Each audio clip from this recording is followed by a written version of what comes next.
How would you like a 15% discount to my daily email, the stack of stuff, the show notes, discounts to the conference, all of that? All you need to do is text the word show to 33777.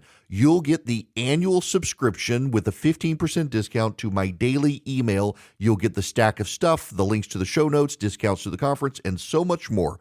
All you have to do is text the word show, SHOW, to 33777. Text show to 33777.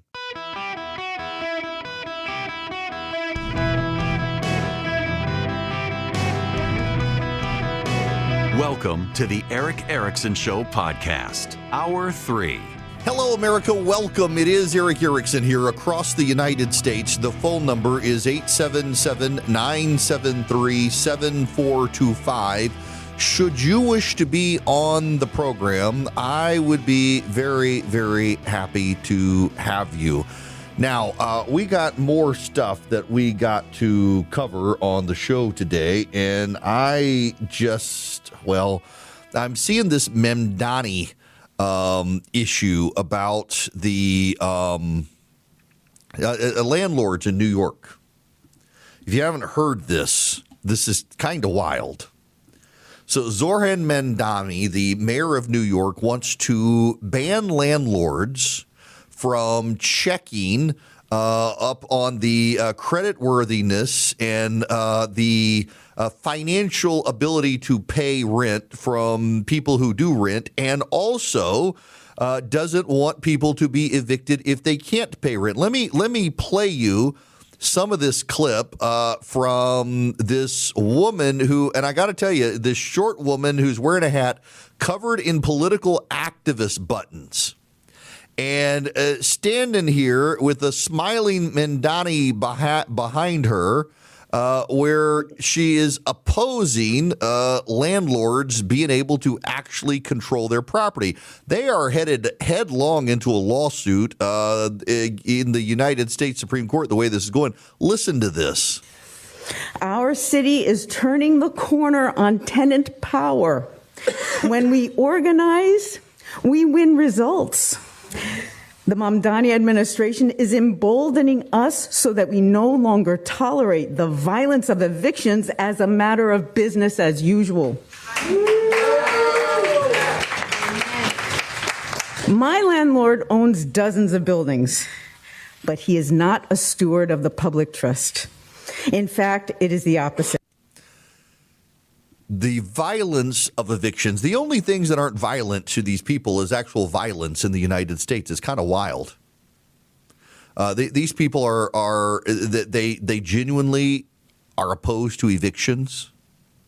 They hate evictions. They think that they should be able to live in someone else's home without accountability. Now, it's not just them.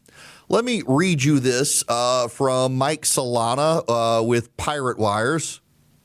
Silicon Valley's Congressman Ro Khanna, who years ago won his place in Washington with a pro-business, generally moderate Democratic platform, has since refashioned himself into a radical leftist who rejects the concept of private property. Spent the week leading up to America's 250th birthday waging class warfare on the technology industry and lowering the threshold of his proposed national billionaires tax from $1 billion to $50 million. It was quite the pearl-clutching performance from a man who has himself amassed a $250 million fortune while in office, decrying the innate unfairness of America, the country that made this child of immigrants one of the richest men in history. They want to now abolish private property rights, and this has been tried before. And what is remarkable to me is how people's memories are just forgotten. Let me read you part of this. We should at least be curious what happens to a country or city that successfully exiles its evil capitalists. It's an interesting question, which we have already answered, like a lot in almost every corner of the world. But there's one especially important example right here at home, folks. Michigan is right here in the United States. A few weeks back, I attended the Great Reindustrialize Conference. There, as I walked to the pretty streets of old and glorious buildings in Detroit, crumbling and vacant when you get away from the newly revitalized city center, I wondered, how is the destruction of this place not the only thing we talk about? Detroit was not just one of many nice places to live in the country. At its zenith, it had the highest per capita income of any major U.S. city and the highest rate of home ownership. The average Ford worker took home more than twice the national median wage. From New York City's bankers and madmen to D.C. politicians with their little tin cups out begging for money, it was universally considered the beating industrial heart of our country. But growing up in the 90s, I only knew Detroit was dangerous. My grandmother's conception of the city, from its businesses and shops to the people who built them, no longer existed. An American Atlantis. By 2020, the city's population had collapsed from nearly 2 million to just over 600,000 people. The city's median household income had crashed from twice the national average to half the national average. 1 in 3 residents lived in poverty as crime skyrocketed, and Detroit became one of the most violent cities in U.S. history, with something like 10 times the national homicide rate. From bustling streets to vacant storefronts, trash, drugs, and rot, America's factory capital was destroyed. Long story short, everything broke on the exorbitant cost of labor. In the best of times, unions demanded more than was sustainable for anything but a domestic monopoly, and up until 1955 or so, the large auto manufacturers were able to accommodate union bosses' demands. But by the 1960s, as foreign competition gained a foothold in the states, these demands became less tenable. The thinking at the time, echoed in socialist rhetoric today, is auto workers produce nearly all the value generated by auto companies, therefore deserving what they would term a larger share of profits, and what I would term a cartoon palace of infinity money, which existed only in the minds of actually very dumb people and a small minority of actually evil people taking advantage of genuine stupidity. Resistance to the UAW's many irrational demands was decried as straightforward greed. Calls for a fair share were not uncommon. But with policies that could only have kneecapped a flailing industry, there would not be many shares left to give. Restrictive work rules, limited management flexibility, and dramatically increased downtime, strict overtime, and max hour rules meant it was unworkably difficult to lay off workers during periods of low demand, and they'd be paid a premium while doing less than ever. Overly generous retirement benefits, guaranteed costs, would extend for many decades even after operations dwindled, and then incredibly irrational labor demands only grew as foreign competition further gutted the U.S. auto industry. Few policies better demonstrated this dynamic than the 1980s era job bank, which granted auto workers most of their pay with little or no productive work in their role as the roles were eliminated. People began to flee Detroit. Detroit has collapsed now as a city. By the way, there's a big story in the New York Times about the automotive electric vehicle industry and how that whole industry has now collapsed. The American automotive industry is running away as fast as possible from the electric vehicle surge. And why? Because Americans don't want them. Other people might, but Americans don't. And the government, run by the left, tried to dictate electric vehicles. When the Trump administration came in and got rid of the mandates from the government, the whole industry collapsed. GM actually announced a number of vehicles that would be coming out, would be electric powered, and never actually released them. They scrapped them. Ford scrapped the Ford Lightning. They're planned what they called high-speed train for the roads, electric-powered high-speed car that could be charged up very quickly and go 350 miles. They never even rolled it out. They advertised it, they showed people it, and then they refused to actually manufacture. People don't want electric cars in the country. Some do. Most people don't. And the demands have collapsed. And what you find more and more now is that the left is insisting on things that people do not want. The left is insisting on strategies for government that Americans don't want. And they have to force them on us. Look at the temperature controls on our thermostats. my power company offers me credits if I will give them access to my thermostat to raise and lower it as demand is warranted, and I refuse. In some states like California, you're not allowed to opt out of it anymore. The power company gets to come into your house remotely without telling you and raise your thermostat on the highest days when you want it cool in your house, and you're not allowed to change it. They lock you out of it. People don't like what socialism is giving them. In New York City, there's a housing shortage. There's a housing shortage in New York City because landlords would rather leave their rental property empty than rent out to people who they can't evict. Or because rent control costs them so much money and they can't actually make the money back enough to be able to make it profitable for them to rent. People are handing properties back to banks. They're defaulting on loans. And it's because of the socialist vision of America where you have a good thing today and someone else shoulders the cost later in life. You know, the thing about the left is that they have no sense of history. And you're starting to see the progressive right also has no sense of history. It's kind of a hallmark of progressivism that you don't have a sense of history. You don't believe that you can learn anything useful from the past. And history begins for you today. It really is a common hallmark of the left that they don't feel like they need to learn history, that they don't feel like history matters to them. History is for them today. And they ignore the pattern. They ignore it, and we are doomed to repeat it. And we are doomed time and time again to see the failures in history recirculate by progressives who just can't stop doing things over and over and over again. We're going to see that here in this country with the left, as they re-embrace failed ideas and implement them in our large cities where the left can take over. The left can only take over in large cities that have become increasingly progressive and isolated from the rest of America.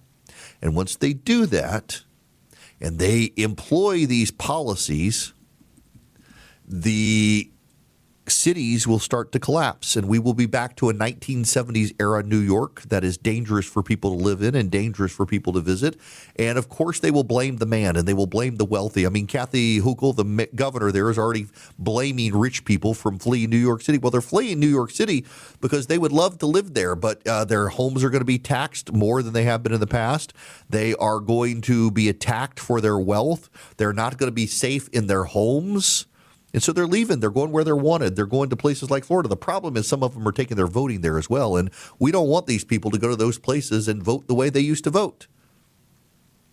Got to tell you guys, the chickens will come home to roost, as George Will once said. Every 25 years or so, Americans have to be reminded why they hate socialism. We're about to be very vividly reminded why we hate it when America's cities start collapsing under the weight of democratic socialist policies.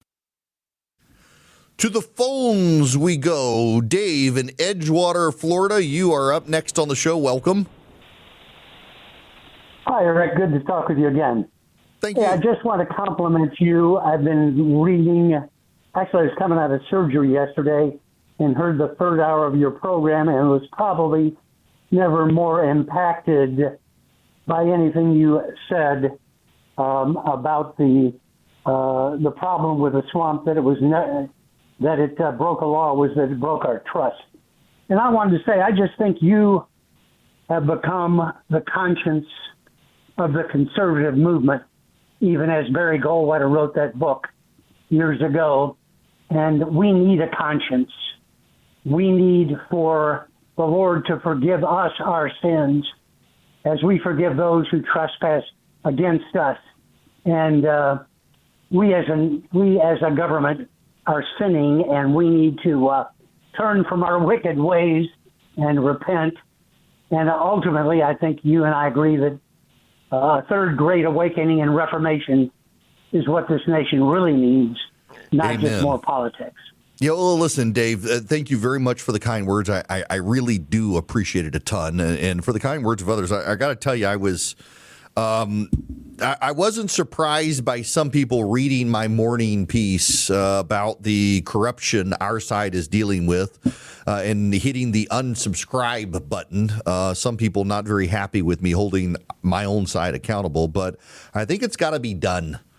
If we don't clean up our own side, the voters do it for us, and that's a painful thing to go through. Then the left needs to clean up their side, and they're not doing it either. There is a news that has just hit from the New York Post. Very, very interesting. We got Ruben Gallego is the senator from Arizona. He was Erick Swalwell's wingman in the House of Representatives and then the Senate. They went everywhere together, and there are lots of allegations that they engaged in all sorts of sort of behaviors together. He also came out defending Graham Plantner, among others, and now the New York Post is reporting that Ruben Gallego had sexual relations with two House staffers. The 46-year-old lawmaker admitted to the two relationships, both with aides to Texas Democrats, to a source, while a second person said they recently learned of their romantic entanglements. Now, Ruben Gallego is also a man who left his wife for a mistress when his wife was 9 months pregnant. Tells you everything you need to know about this guy. He has continued to pal around with some of the most deviant members of Congress, including Swalwell, Plantner, and others. The guy himself is rumored to have engaged in all sorts of deviant behaviors, and it's starting to come out about him now. Just another predator in the Democratic Party coming forward. The Republicans have all sorts of problems too, but there's a pattern with this particular guy and his deviant behaviors.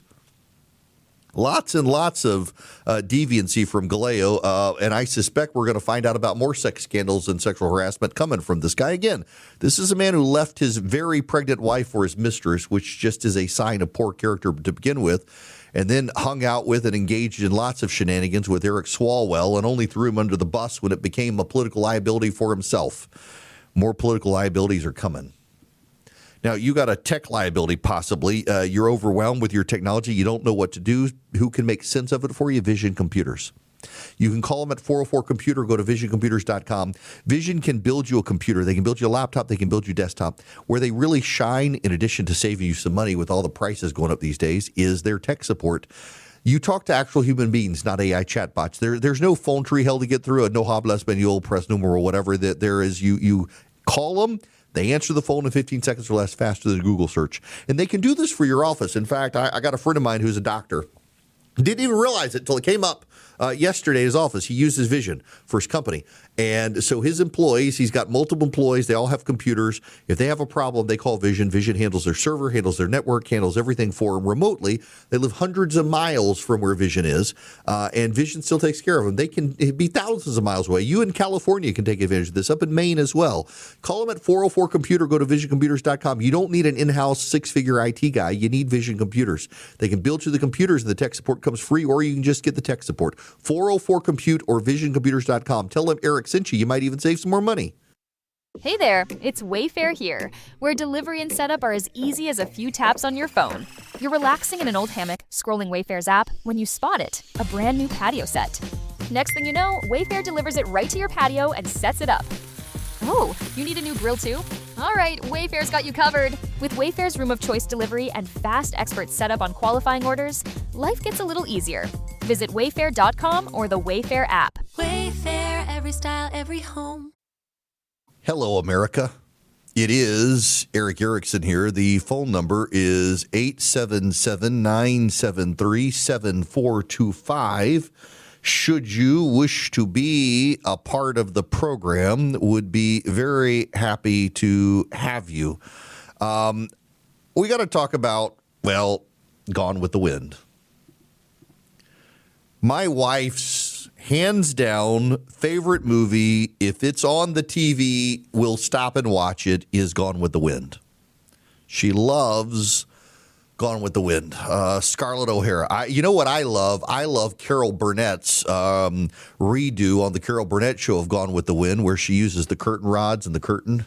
I love that. Gone with the Wind is, to this day, in the year of our Lord, 2026, the most popular movie ever made in terms of box office success. Gone with the Wind, adjusted for inflation, Gone with the Wind has made more money than any other movie at the box office, roughly $2 billion when adjusted for inflation. Let me review for you on Gone with the Wind how Netflix, this is real, Netflix describes one of the most famous movies ever made. I quote, "A 1939 American Civil War epic known for its racism. To learn more about Black lives in America, search Black Lives Matters." That is how Netflix describes this epic of the Civil War. Back in 2020, in the George Floyd rioting era, John Ridley, who is John Ridley? I forgot now who he was. Oh, yeah, that's right, an American screenwriter and television director and showrunner. He has been involved with Let It Fall, Los Angeles, the American crime anthology series, among other things. He took to the pages of the Los Angeles Times and wrote HBO Take Down Gone with the Wind. Congratulations to Warner Media on its launch of HBO Max, he declared at the time. As an HBO subscriber, I am excited about the breadth of programming and films offered on the platform. While I'm sure a streaming service will continue to improve with time, I have one request. Please consider removing Gone with the Wind. As a filmmaker, I get that movies are often snapshots of moments in history. They reflect not only the attitudes and opinions of those involved in their creation, but also those of the prevailing culture. As such, even the most well-intentioned films can fall short in how they represent marginalized communities. Gone with the Wind, however, has its own unique problem. It doesn't just fall short with regard to representation. It is a film that glorifies the antebellum South. It is a film that, while it is not ignoring the horrors of slavery, pauses only to perpetuate some of the most painful stereotypes of people of color. It is a film that, as part of the narrative of the lost cause, romanticizes the Confederacy in a way that continues to give legitimacy to the notion that the secessionist movement was something more or better or more noble than what it was, a bloody insurrection to maintain the right to own, sell, and buy human beings. Let me be clear. I don't believe in censorship. That's what he says. I don't believe in censorship, but he wants Gone with the Wind relegated to a vault in Burbank, California. That was in 2020. The call to get rid of Gone with the Wind, one of the most famous and to this day, the most popular movies ever made. Peak wokeism back in the day. By the way, question. Do you know who won the first Oscar as a black person? Question. Any idea? When was the first Oscar given to a black actor or actress? You have any idea? Well, I know the answer. That would be 1939. Gone with the Wind. The actress Hattie McDaniel, who, by the way, was pilloried for her betrayal of Scarlett O'Hara's maid and her loyalty as being a maid, though a slave, and when criticized, said that she would rather be paid $700 a week for portraying a maid than taking $7 a week by being a maid. The NAACP at the time accused her of being an Uncle Tom for being in Gone with the Wind. If you've never seen Gone with the Wind, I recommend it to you. Its premiere was in Atlanta, Georgia. Margaret Mitchell famously lived in Atlanta. You can tour the Margaret Mitchell house. And yet it is, I gotta say, it's wild to me, the hatred for this movie. Does it portray the South favorably? To a degree, it does. Does it portray the horror of war? Yes, it does. What it also portrays is a woman idealizing her home and family and who will stop at nothing to save it. Her Scarlett O'Hara's mother dies of typhoid fever. Her father has lost his mind. Her home, Plantation Terra, is pillaged by Union troops and the fields are left untended, and she does everything she can to save her family, herself working in the cotton fields to keep it going. You should watch the movie. You should read the book. I got to be honest with you. I actually don't have a lot of patience for the movie. It's 221 minutes long. It is a massive movie. It actually has an intermission in the movie. The movie is so long. But it was actually a brilliantly done movie, and it won all the awards in Hollywood. I mean, let me just go through the list of it won Outstanding Production, Best Director. Clark Gable was nominated for Best Actor. Vivian Leigh won for Best Actress. Olivia de Havilland won for Best Supporting Actress, or was nominated for Best Supporting Actress, but lost to Hattie McDaniel, who won it. Sidney Howard won Best Screenplay. Lynn Wheeler won Best Art Direction. Ernest Haller won Best Cinematography for a color film. Back in the day, they had Best Cinematography for color and for black and white. Hal Kern and James Newcorn won for Best Film Editing. It was nominated for Best Original Score, nominated for Best Sound Recording, nominated for Best Visual Effects. Got an honorary special award for the achievement of the use of color to enhance the dramatic mood, and it got an honorary technical achievement award for the use of coordinated equipment. It won all sorts of awards. And again, with Hattie McDaniel becoming the first African-American to win an Academy Award, beating out Olivia de Havilland from the same movie, who was also nominated. But ironically, Hattie McDaniel was racially segregated from her co-stars. She and her escort had to sit at a separate table at the back of the room. An amazing accomplishment for this movie. I don't defend all the depictions in the movie. I don't defend the Confederacy. Not a fan of the Confederate flag. Not a fan of the Confederacy that, ironically, was far more socialist than the United States at the time in its constitution and its disrespect for private property rights, among other things. There's no reason for you to call in and relitigate these matters. I'm just saying the left has still lost their minds when it comes to this stuff, and they're still percolating out there, and they still justify themselves, and they still are censorious, and they still wish to revise history, and they still wish to condemn parts of history, and they still wish to control our history and the telling of our history, and they still wish to put their demands on us as a people. And I, for the life of me, cannot understand why we are allowing these people on the left to be emboldened in this country, and why people on the right cannot figure out that if we do not get on our A game and push back, these people are actually going to get elected. I did not mean to be a broken record today.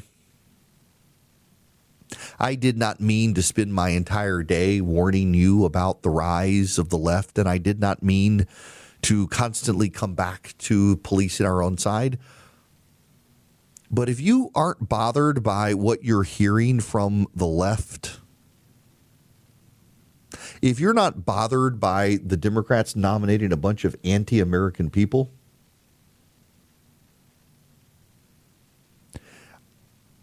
you should be. And you should be concerned to the extent that our side makes it easy for them. Tonight, the President of the United States intends to address the nation. I don't really know that I believe the rumor that he's going to relitigate 2020. Maybe he is. The rumor is that he has evidence that the Chinese also wanted to interfere in the 2020 election, and that the CIA covered it up. There are many people who listen to my program who disagree with me and are convinced the 2020 election was stolen. My question is, where are the indictments? Maybe they will come. Not a person has been indicted for stealing the election.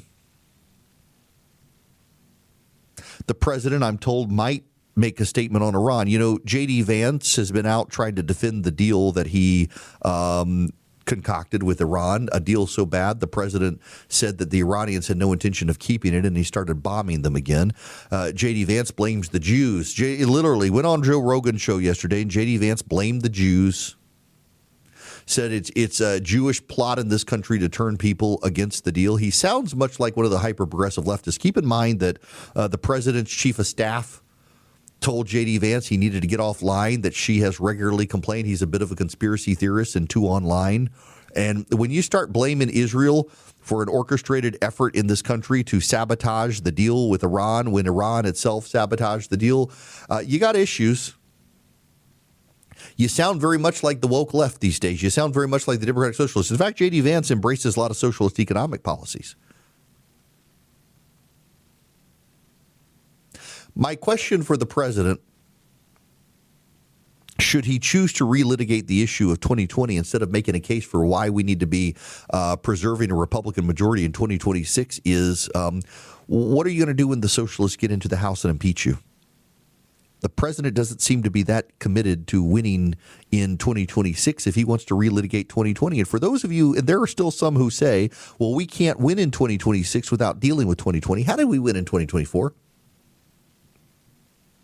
If you can't win 2026 without relitigating 2020, how do you explain the win in 2024 where the president won the popular vote? You know, in 2020, the president controlled the White House. The president controlled the FBI. The president controlled the Department of Justice. The president controlled the FBI. The Republicans controlled Georgia. The Republicans controlled Arizona. The Republicans controlled Pennsylvania. The Republicans controlled all of these states, and yet they lost. And in 2024, the GOP didn't control Pennsylvania. The GOP didn't control Arizona.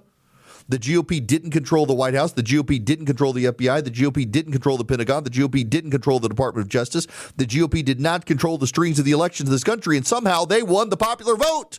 And we've done nothing about 2020. We've had no indictments about 2020, so why spend our time relitigating 2020 when we need to be focused on stopping the socialists who are here at our doorsteps today, who want to censor movies like Gone with the Wind, who want to tell you what you can and cannot watch. They want to take our wealth away from us. They want to end our property rights. They want to end the Congress as we know it, end the presidency as we know it, end the Supreme Court as we know it, give states' rights to Washington, D.C., which in the Constitution is the Congress of the United States is given control of that land to protect the federal government interests.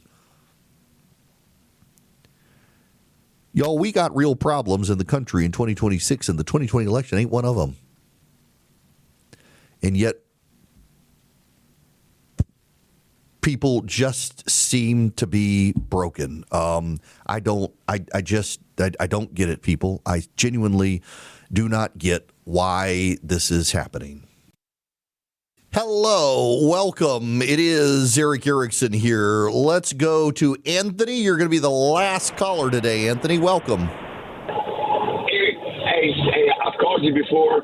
I'm the guy from Ohio, and I've always told you, Eric, you need to get your tail up in the White House and do some business.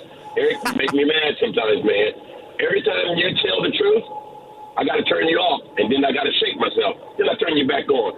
Eric, what you said about what Donald Trump has made on this finances, it almost makes me not want to listen to what they got to say tonight.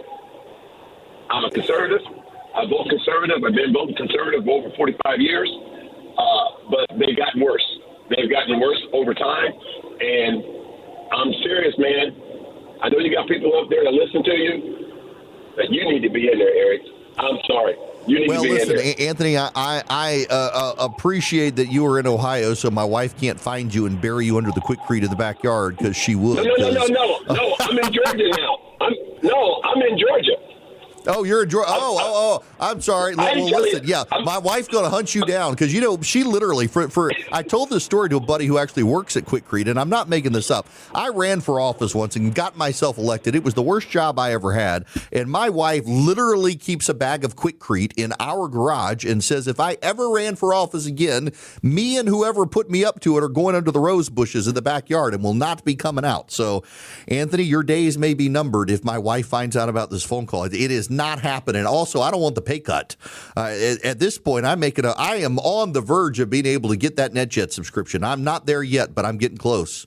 And now I realize if you're in the White House, you get Air Force One, but still, it's not going to happen, folks. It's not going to happen.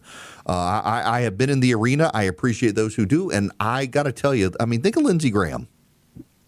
You know what Lindsey Graham's net worth was? He's been in Washington, D.C. since the 90s. His net worth was $1.5 million.